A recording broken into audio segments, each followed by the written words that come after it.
Hello दोस्तों, welcome to my channel. Chapter की starting में देखते हैं। काउंट रुक को बोलता है, सेकंड यंग मास्टर प्रोस्टिट्यूट के बेटे हैं। रुक बोलता है, मैंने तुम्हें कहा था कि मुझे कोई मतलब नहीं कि वह कहाँ से है। विंसेंट यह सब सुनकर कांपने लगता है।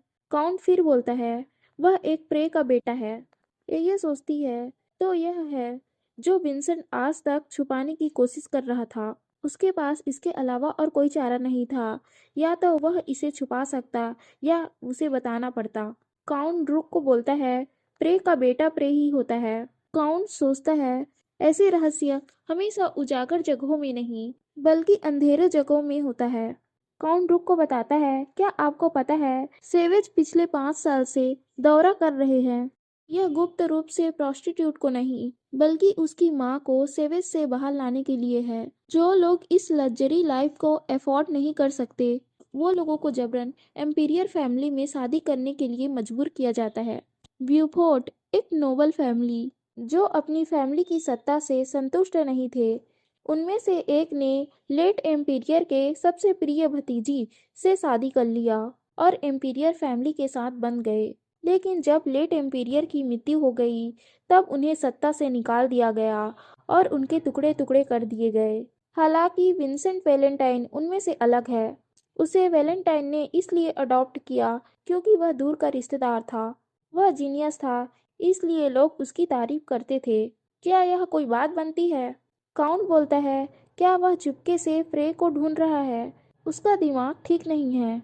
या ऐसा तो नहीं वह अपनी माँ को मारने के लिए बाहर ले आएगा, या तो वह उसे अपने साथ रखने की कोशिश करेगा। हाँ, यदि उसे अकेला छोड़ दिया जाए तो परिणाम बुरे हो सकते हैं। वह दिखने में तो ठीक लग रहा है, लेकिन अगर उसका ब्रेन वॉश कर दिया जाए तो कैसा होगा? या हो सकता है कि वह अभी ठीक हो, लेकिन फ्यूचर में उसकी माँ उसका ब्रेन वॉश कर सकती है।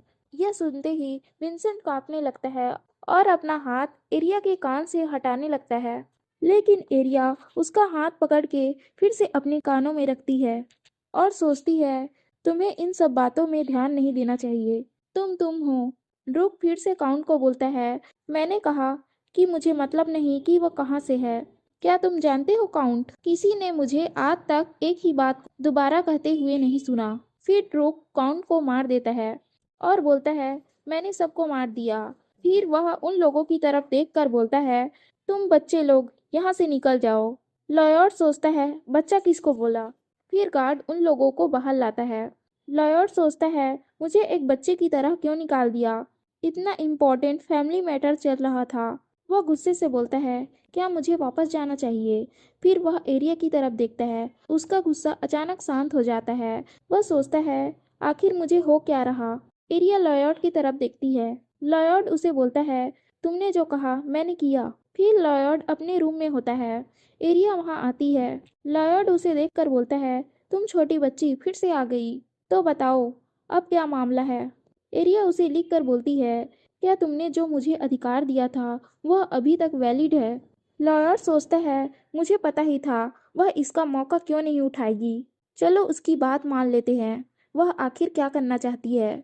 लॉयर एरिया को बोलता है, हाँ वैलिड है। तो तुम क्या प्लान कर रही हो? एरिया उसे बोलती है, तो फिर जो मैं कहती हूँ वो करो। लॉयर बोलता है, लेकिन मैं ऐसा क्यों करूँ? एरिया बोलती है, मैं तुम्हें तुम्हारे द्वारा दिए गए अधिकार के साथ ऑर्डर देती हूँ।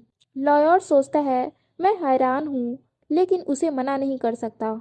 लॉयर उसे बोलता है, मैंने तुम्हें इसलिए अधिकार नहीं दिया था, लेकिन मैं तुम्हारी बात सुन लेता हूँ। ठीक है, बताओ तुम क्या कहना चाहती हो? फिर वो लोग रूम के बाहर आते हैं। लॉयर सोचता है, विंसेंट उसकी वजह से अपना नाम साफ कर पाया और हम एक साथ बहुत लोगों का सफाया कर पाए, लेकिन मैंने इसकी उम्मीद नहीं की थी। लॉयर एरिया को बोलता है, क्या तुम मेरे द्वारा दिए गए अधिकार के साथ यही करना चाहती थी? एरिया अपना सिर हिलाती है, हाँ। लॉयर सोचता है, उसे ना ही पैसा चाहिए न ही ओहदा चाहिए। आखिर उसका प्लान क्या है? लेकिन पहले मैंने उससे पूछने की कोशिश की थी, तब उसने बकवास ही कहा था। मुझे ऐसा लग रहा है कि मैं उसके जाल में फंस रहा हूँ। विंसेंट वहां से जा रहा होता है। लॉयड उसे बोलता है, क्या हम बाद में बात कर सकते हैं? विंसेंट बोलता है, हाँ ठीक है ब्रदर। एरिया उसके पास जाती है और उसे बोलती है, मैं समझती हूँ कि तुमने ऐसा क्यों किया होगा और तुम ऐसा बिहेव क्यों कर रहे हो। तुम बहुत दुखी होगे। तुमने अपने सच को छुपाने की कोशिश की क्योंकि तुम जीवित रहना चाहते थे। लेकिन कभी कभी ऐसा होता है कि आप कितनी भी कोशिश कर ले, लेकिन आप उससे बच नहीं सकते। इसलिए तुम अपने पास्ट को भूल जाओ। मैं जानती हूँ कि तुमने पहले मुझे जो एडवाइस दी थी कि मैं अपनी प्रतिभा वैलेंटाइन को बताऊं, मुझे अब यह प्रतिभाशाली होना बहुत प्यारा लग रहा। अगर तुम इस अफवाह को सच साबित नहीं करना चाहते कि प्रतिभाशाली लोग कम उम्र में मर जाते हैं, तो अपना लाइन क्रॉस मत करो। विंसेंट सोचता है, आखिर वह मुझे सांत्वना दे रही या मुझे धमकी दे रही। एरिया उसके सिर पर हाथ फेरती है। विंसेंट सोचता है, वह तो सच में अलग है। फिर हम लाइब्रेरी का सीन देखते हैं। एरिया सोचती है, यहाँ बहुत शांति है क्योंकि विंसेंट यहाँ नहीं है। वह सोचती है, लेकिन अगर क्या होगा वह लगातार सेवेज से मिलता रहे। क्या ग्रैंड डूक ने विंसेंट के बारे में पता लगाया होगा। फिर वहाँ विंसेंट आता है। वह एरिया को बोलता है, हम बहुत दिनों बाद मिल रहे हैं सिस्टर इन लॉ। एरिया सोचती है, इस बार उसने कानून की किताब नहीं लाया। वह एरिया को बताता है, ग्रैंड डूक ने और मेरे भाई ने मेरी मदर को यहाँ से कहीं और ले गए हैं ताकि वह वहाँ सुरक्षित रह सके। मुझे लगा कि तुम यह जानना चाहोगी। एरिया सोचती है, मुझे याद आया, ग्रैंड डूक और लॉयड ने विंसेंट के बारे में पता लगाने की कोशिश की थी, लेकिन उन्हें सिर्फ उसकी डेड बॉडी मिली। क्या मैंने जो किया वो वैलेंटाइन को आपदा से बचाने के लिए एक छोटा सा कदम था। विंसेंट एरिया को बोलता है, सिस्टर इन लॉ, क्या मैं जान सकता हूँ कि आपने मुझे क्यों बचाया। एरिया उसे बोलती है, क्योंकि मैंने बोला था कि मैं अपने फैमिली के लोगों को बचाऊंगी। विंसेंट बोलता है, क्या मैं भी आपके फैमिली के अंदर आता हूँ। एरिया बोलती है, क्योंकि तुम लॉयड के भाई हो इसलिए। विंसेंट उसे पूछता है, क्या कोई चांस है कि मैं आपका आदमी बन सकता हूँ। एरिया बोलती है, नहीं। क्या 1% भी नहीं है। एरिया बोलती है, नहीं। क्या 0.1% भी नहीं है। एरिया उसे मना कर देती है। एरिया सोचती है, मैंने उसकी मदद की, इसलिए वह चाहता है कि वह मेरी फैमिली का हिस्सा बने। वह उसे बोलती है, ठीक है, तुम इसके लिए प्रयास करो। विंसेंट बोलता है, अगर मैं प्रयास भी करूंगा तो 0.1% ही चांस होगा, तो इसका क्या मतलब। एरिया बोलती है, क्या तुम नहीं चाहते। विंसेंट बोलता है, मैं चाहता हूँ। मैं इसके लिए कड़ी मेहनत करूंगा। फिर हम ड्रूक के ऑफिस को देखते हैं। वहाँ जादूगर और एरिया को ड्रूक बुलाया हुआ होता है। ड्रूक जादूगर को बोलता है, क्या उसने वही कलाकृति लाई जो तुम्हारे पास था। जादूगर उसे झूठ बोलता है, हाँ, उसने मुझे इसके लिए बहुत परेशान किया। ड्रूक बोलता है, क्या उसने तुम्हें परेशान किया। ड्रूक बोलता है, लेकिन यह कैसे हो सकता है। वह बच्ची तो एक छोटी सी चीज नहीं मांगती, मुझे पहले से उसे चीजें देनी पड़ती है। फिर वह गुस्से से बोलता है, लेकिन वह तुम्हें परेशान कर रही थी। वह तुमसे क्यों बोल रही थी, मुझे छोड़कर। जादूगर बोलता है, क्या वह मुझसे जेलस हो रहा।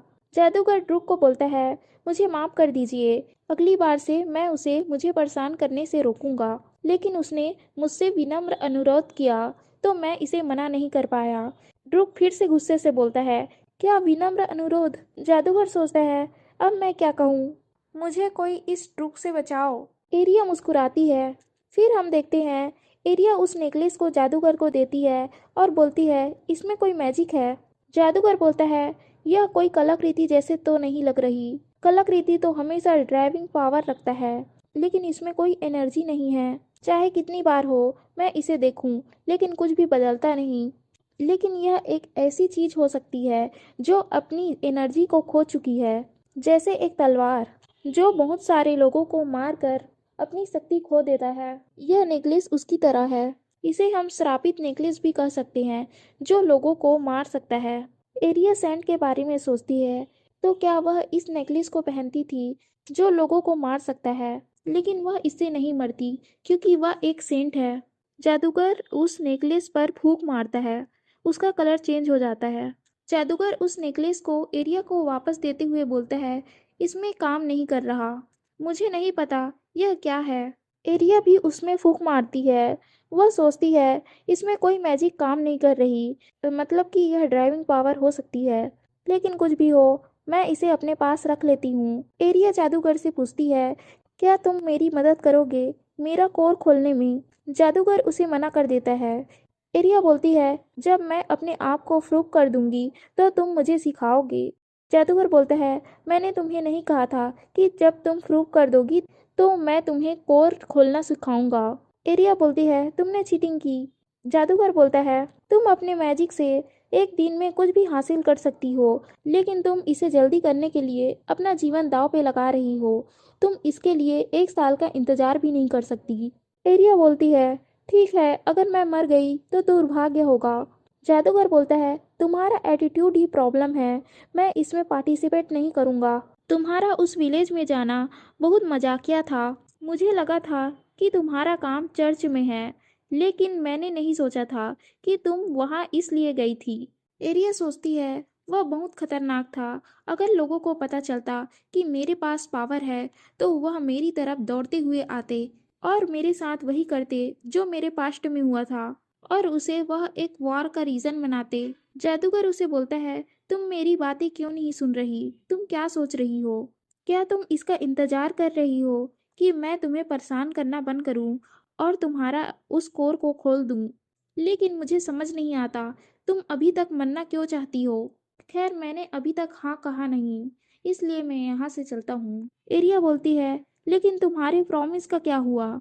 जादूगर वहाँ से चला जाता है। फिर वहाँ डॉग आता है। एरिया उसे बोलती है, अगली बार तुम जब जादूगर से मिलना तब उसे काट लेना। फिर हम एरिया को महल के बाहर देखते हैं। वह डुकनीस के रूम की तरफ देखकर सोचती है, उसने अभी तक दोबारा लेटर क्यों नहीं भेजा। फिर अचानक वहाँ बारिश होने लगती है। लॉयड उसके पास अम्ब्रेला लेकर आता है। इसी के साथ चैप्टर एंड होता है। ऐसी ही नई वीडियो देखने के लिए चैनल को सब्सक्राइब कीजिए। Thank you for watching.